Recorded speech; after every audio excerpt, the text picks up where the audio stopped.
اس کے تعلق سے اتنی بس گزارش ہے کہ یہ افطار کا معاملہ جو سہولت کے ساتھ ہو جائے، یہ پڑوس میں بھی ہو سکتا ہے، یہ غربا میں بھی ہو سکتا ہے، یہ کبھی کسی کو بلا کر بھی ہو سکتا ہے، لیکن اس میں ایسا نہ ہو کہ ہماری نماز مغرب وہ ضائع ہو جائے خدا نہ خواستہ، یا جماعت میں کوتاہی ہو جائے، یا نماز عشاء وہ ضائع ہو جائے، یا نماز تراویح کا معاملہ اس میں کوئی کوتاہی ہو جائے، یہ نہ ہو۔ اور پھر وہ دکھاوے اور لمبے چوڑے اہتمام یہ بالکل مناسب نہیں، لیکن اس کے سوا افطار کی یا افطار کرانے کی جو فضیلت ہے اس کا تذکرہ بھی سامنے آیا ہے۔ آگے حضور نبی اکرم علیہ السلام نے فرمایا کہ وَهُوَ الشَّهْرُ، یہ وہ مہینہ ہے، اولہ رحمت، اس کا پہلا حصہ وہ رحمت کا ہے، وَأَوْسَطُهُ مَغْفِرَةٌ، اور اس کا درمیانی عشرہ دوسرا حصہ وہ مغفرت کا ہے، وَآخِرُهُ عِتْقٌ مِّنَ النَّارِ، اور اس کا آخری حصہ وہ جہنم سے آزادی کا ہے۔ اللہم اجرنا من النار، اے اللہ ہم سب کو جہنم کی آگ سے محفوظ فرما۔ تو پہلا حصہ رحمت کا، دوسرا عشرہ وہ مغفرت کا، اور تیسرا عشرہ وہ جہنم سے آزادی کا۔ آخر میں فرمایا گیا وَمَنْ خَفَّفَ عَنْ مَمْلُوكِ فِيهِ، اور جو اس ماہ مبارک میں اپنے مملوک، پہلے غلاموں کا نیز تھے، اب ملازمین ہو سکتے ہیں، سٹاف ہو سکتا ہے، سبارڈینیٹس ہو سکتے ہیں، ان کے لیے کچھ تخفیف کا معاملہ کر دے، غفر اللہ لہ، اللہ اس کو بخش دے گا، وَأَعْتَقَهُ مِنَ النَّارِ، اور اللہ اس کو جہنم کی آگ سے آزاد کر دے گا۔ بھائی تم نے خود بھوک روزہ رکھا، محسوس تو ہوتا ہے نا، تو جو ہمارا ملازم ہوگا، کوئی ہوم سرونٹ ہوگا، کوئی آفس کا ملازم ہوگا، سبارڈینیٹ ہوں گے، وہ بھی تو مسلمان ہیں، انہوں نے بھی تو روزہ رکھا ہوگا، اور اللہ کا شکر ہے یہ سعادت تو مسلم معاشروں میں میسر آتی ہے کہ ورکنگ آورز میں کچھ کمی کر دی جاتی ہے، ذرا سا سکون لوگوں کو اطمینان ہو جائے، تھوڑا آرام کرنے کا موقع مل جائے، اس کا بھی اجر و ثواب حضور نبی اکرم صلی اللہ علیہ وسلم نے بیان فرمایا۔ بس میری خواہش تھی کہ اس خطبے کا ہم مطالعہ کر لیں مختصراً، جو کہ آپ کے میرے سامنے آ گیا۔ باقی رمضان المبارک کی مستقل فضیلتوں میں سے کچھ کل بیان ہو چکی، اور باقی انشاءاللہ رمضان مبارک کی راتوں میں نماز تراویح کے بیانات کے ساتھ ساتھ وہ فضائل بھی مستقل بیان ہوتے رہیں گے انشاءاللہ۔ اب آئیے قرآن کریم کے تعلق سے، کیونکہ ہم انشاءاللہ اس پورے ماہ مبارک میں یہاں بھی اور پورے پاکستان بھر میں اللہ کا شکر ہے کہ سینکڑوں مقامات پر یہ سلسلہ تنظیم اسلامی اور قرآن اکیڈمیز کے تحت شروع ہو گیا ہے الحمدللہ، یعنی کل سے باقاعدہ شروع ہوگا۔ آج ایک تعارفی گفتگو ہے، اور 29 راتوں میں ہم پورے قرآن کو انشاءاللہ تعالی جہاں تراویح میں سنیں گے، وہاں ہر آیت پڑھی جائے گی، ہر آیت کا ترجمہ کیا جائے گا، اس کا مفہوم سمجھنے کی کوشش کریں گے، تو ایک دلچسپی کے لیے قرآن حکیم کے بارے میں کچھ تعارف بھی سامنے آ جائے۔ میں تو مختصراً آپ کے سامنے رکھ رہا ہوں، ہمارے استاد ڈاکٹر اسرار احمد صاحب رحمۃ اللہ علیہ کی یہ کتابی شکل میں بھی یہ خطابات چھپے ہوئے ہیں، تعارف قرآن، جو ان کا معروف بیان القرآن ہے، پورے قرآن حکیم کا ترجمہ و تشریح، جو 1998 میں انہوں نے قرآن اکیڈمی کراچی میں ریکارڈ کروایا، جو اب پیس ٹی وی پر بھی اور دیگر چینلز پر چلتا رہا ہے اور چل رہا ہے۔ اس میں انہوں نے تقریباً 4 گھنٹوں میں تفصیل سے تعارف قرآن کو بیان کیا۔ وہ 4 گھنٹے تو میں نہیں لگاؤں گا آپ کے سامنے انشاءاللہ، اس کے کچھ پہلوؤں کا کچھ خلاصہ میں آپ کے سامنے رکھنا چاہوں گا۔ کچھ سوالات ہیں، اگر اس سوالات کو ذہن نشی کر لیں تو جوابات کی صورت میں باتوں کو یاد رکھنا آسان ہوگا۔ ایک گزارش یہ بھی ہے کہ جن ساتھیوں کے لیے ممکن ہو، حضرات و خواتین کے لیے، اپنی نوٹ بک ساتھ رکھ لیں، ٹھیک ہے؟ اگر آپ لوگ آئی پیڈ ساتھ رکھیں گے، آئی فون رکھیں گے تو میں کچھ نہیں کہوں گا انشاءاللہ تعالی، لیکن کوئی شکل ہو کہ ہم ان باتوں کو نوٹ کر لیں۔ حدیث شریف میں تو علم کی فضیلت پر بڑا زور دیا گیا، اسلاف یا اقوال میں بات آتی ہے کہ قید العلم بالقلم، قلم کے ذریعے علم کو قید کرو۔ اب مراد قید سے کیا ہے؟ محفوظ رکھنا، اس کی کوشش کی جائے، تو اس سے بھی ہماری دلچسپی بڑھے گی، توجہ بھی رہے گی۔ ظاہر بات ہے کہ روزانہ ہم عشاء کی نماز اگر 9 بجے ادا کریں گے تو اول دنوں میں 1 سوا 1 کے درمیان کا وقت ذہن میں رکھیے گا، پہلے عشرے میں، دوسرے عشرے میں تھوڑا سا اور بڑھا دیں گے، اور آخری عشرے میں پھر تھوڑا سا اور بڑھا دیں گے انشاءاللہ تعالی گریجولی۔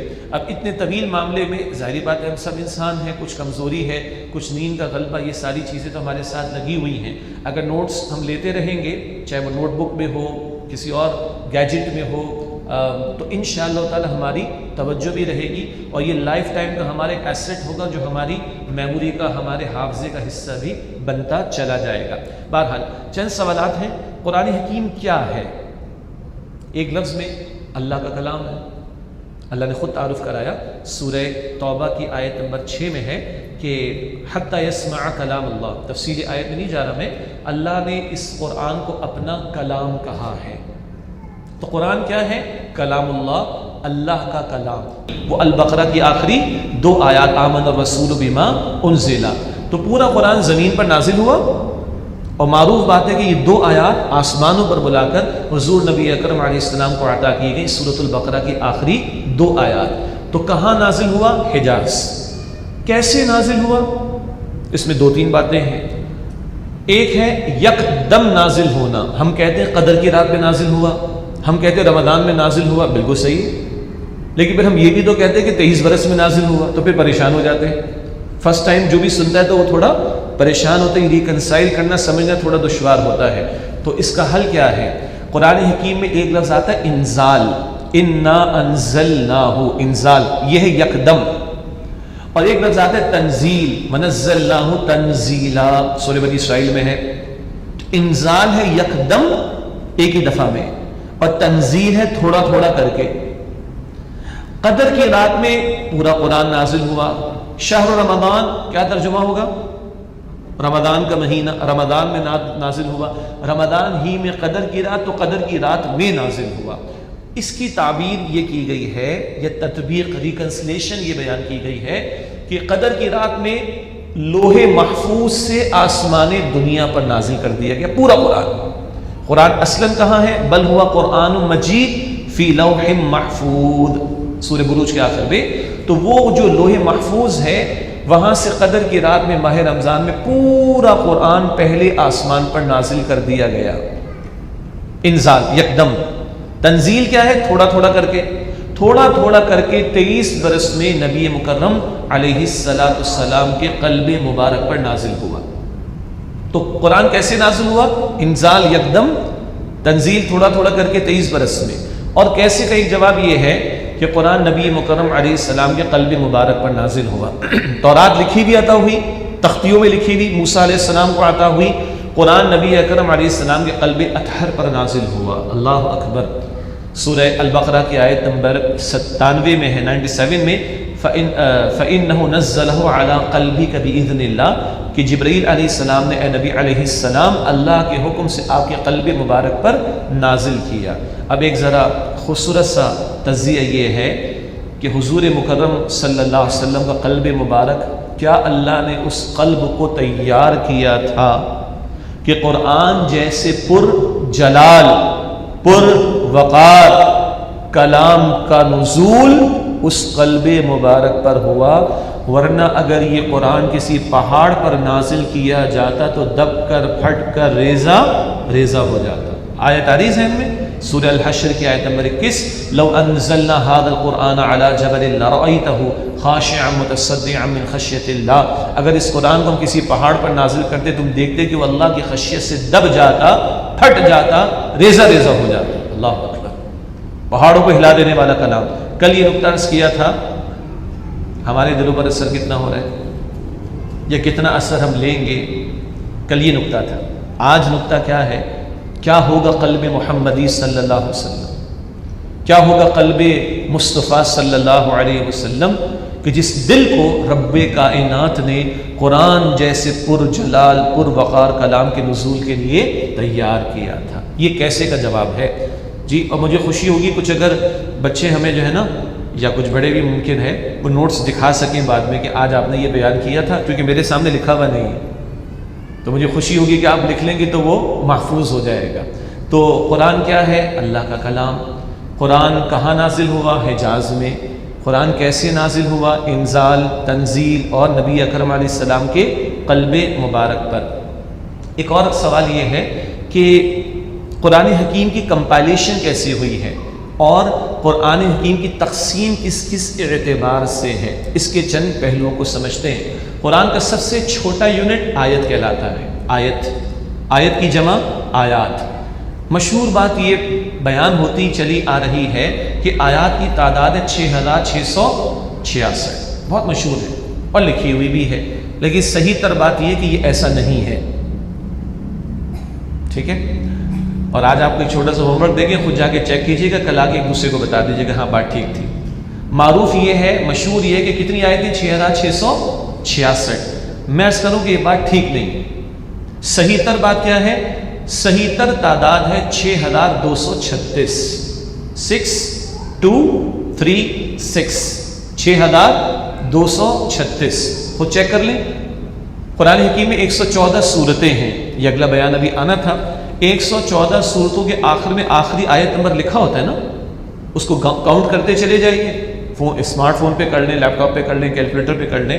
ہر آیت کا، ہر صورت کا آخری آیت نمبر، الفاتحہ میں 7، البقرہ میں 286، آل عمران میں 200، آخر میں آ جائیں، سب تھوڑی بتاؤں گا میں آپ کو۔ سورہ فلق میں 5 ہیں، سورۃ الناس میں 6 ہیں۔ 114 صورتوں کا آخری آیت نمبر جب آپ کاؤنٹ کر لیں گے انشاءاللہ تو جواب کیا آئے گا؟ 6236۔ تو قرآن کا سب سے بیسک یونٹ، چھوٹا یونٹ کیا ہے؟ آیت، 6236۔ اس سے آگے چلیں تو پھر صورتیں ہیں، اور صورتیں معروف ہیں، 114 صورتیں ہیں، اور 114 صورتوں میں سے بھی ایک معروف بات یہ ہے کہ 86 مکی ہیں اور 28 مدنی ہیں۔ ایک دو میں اختلاف رائے ہے، لیکن معروف بات یہ ہے کہ 114 میں سے 86 صورتیں مکی ہیں اور 28 صورتیں وہ مدنی ہیں۔ ایک دلچسپ بات سب کو پتہ ہی ہے، 114 صورتوں میں سے 113 صورتوں کے شروع میں بسم اللہ ہے۔ کس کے شروع میں نہیں ہے؟ سورہ توبہ کے شروع میں بسم اللہ نہیں ہے۔ اس کی کیا حکمت یا وجہ ہے؟ جب سورہ توبہ کا مطالعہ کریں گے تو ذکر آپ کے سامنے کر دیا جائے گا۔ تو آیات 6236، صورتیں 114، مکی ہیں 86، مدنی ہیں 28۔ اس سے اوپر جائیں تو منازل ہیں قرآن میں، کیا؟ منزل کی جمع منازل۔ کتنی منزلیں ہیں؟ 7۔ یہ بھی دور صحابہ سے چلی آ رہی ہے بات، تاکہ ایک ہفتے میں قرآن حکیم کی تلاوت مکمل ہو جائے۔ یہ صحابہ کا تلاوت کا عمومی معمول تھا۔ تو کتنی منزلیں قرآن حکیم میں؟ 7 منزلیں ہیں۔ اس سے آگے چلے تو رکوع کی تقسیم آتی ہے، یہ بعد کے دور میں ہے، صحابہ کے بعد کے دور میں۔ رکوع کا لفظ رکعت سے بنا ہے، ایک رائے ہے۔ مقصد ہے کہ بڑی صورتیں کتنی پڑھیں بھائی، کتنا پڑھیں قرآن؟ تو ایک نشان لگا دیا جائے رکوع کا عین والا کہ ہاں بھائی یہاں ایک بات مکمل ہو گئی ہے، تاکہ اتنا حصہ تلاوت کر کے رکوع کر لیا جائے۔ دوبارہ رکوع کا لفظ ایک رائے کے رکعت سے بنا، اور طویل صورتوں میں ضرورت تھی کہ بریک لگا دیا جائے کہ بھئی یہاں تک آپ پڑھ لیں تو ایک مفہوم مکمل ہو جاتا ہے۔ تو اس نسبت سے رکوعوں کے نشان لگائے گئے۔ کتنے رکوع ہیں قرآن حکیم میں؟ مشہور چلا آیا ہے 540۔ یہ بات بھی درست نہیں ہے، ٹھیک ہے؟ مشہور چلانے سے تو کتابوں میں آپ پڑھیں گے، معلومات کی کتابیں اور جنرل نالج کی بکس وغیرہ میں تو لکھا ہوا ملے گا 540، ایسا نہیں ہے۔ رکوعوں کی تعداد ہے 558، رکوعوں کی تعداد ہے 558۔ آگے چلیں تو پاروں کی تقسیم ہے، پاروں کی۔ ہم اگر کہیں نا سی پارے تو یہ فارسی میں 30 بنتا ہے۔ سی پارے کتنے پارے ہو گئے؟ 30۔ تو ویسے ہی ٹھیک نہیں اگر میں یہ کہوں کہ میں 5واں سی پارا پڑھ رہا ہوں تو یہ 30 جمع 5 کتنا ہو جائے گا؟ 35۔ تو کہنا چاہیے میں 5واں پارا تلاوت کر رہا ہوں۔ آج ہم 10ویں پارے کا مطالعہ کریں گے۔ یہ تو ذرا ایک ضمنی سی بات تھی۔ پاروں کی تعداد 30 ہے۔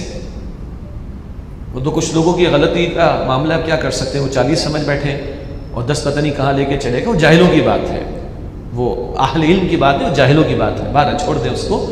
30 پارے، یہ بھی بعد کی دور کی تقسیم ہے، دور صحابہ میں نہیں۔ بعد میں کیوں ہوئی؟ کہ ذرا ایمان میں کمزوری کا معاملہ آ گیا تو چلو بھائی ایک مہینے میں قرآن حکیم کی تلاوت مکمل ہو جائے تو 30 حصے اس کے کیے گئے ہیں۔ البتہ اس میں کچھ کلام ہے کہ کچھ مقامات پر آدھی بات ادھر ہے آدھی بات ادھر ہے، وہ بحث اپنی جگہ، وہ ہم دور ترجمہ قرآن میں ایک آدھ جگہ ذکر کر دیں گے، جس سے پتہ چلتا ہے کہ دور نبوی دور صحابہ میں جو تقسیم ہوئی وہ اپنی جگہ ہے، اور جو بعد میں ہوئی اس میں کچھ کلام چھوٹا موٹا کیا جا سکتا ہے، لیکن وہ حکمت بری باتیں تھیں، جیسے کہ رکوع کی بات آئی اور پاروں کی بات آئی۔ تو دوبارہ دہرا لیتے، آیات کی تعداد 6236 اور صورتوں کی تعداد 114، مکی ہیں 86، مدنی ہیں 28، اور منزلوں کی تعداد کتنی ہے جی؟ 7، اور رکوع کی تعداد ہے 558، اور پاروں کی تعداد ہے 30، ٹھیک ہے؟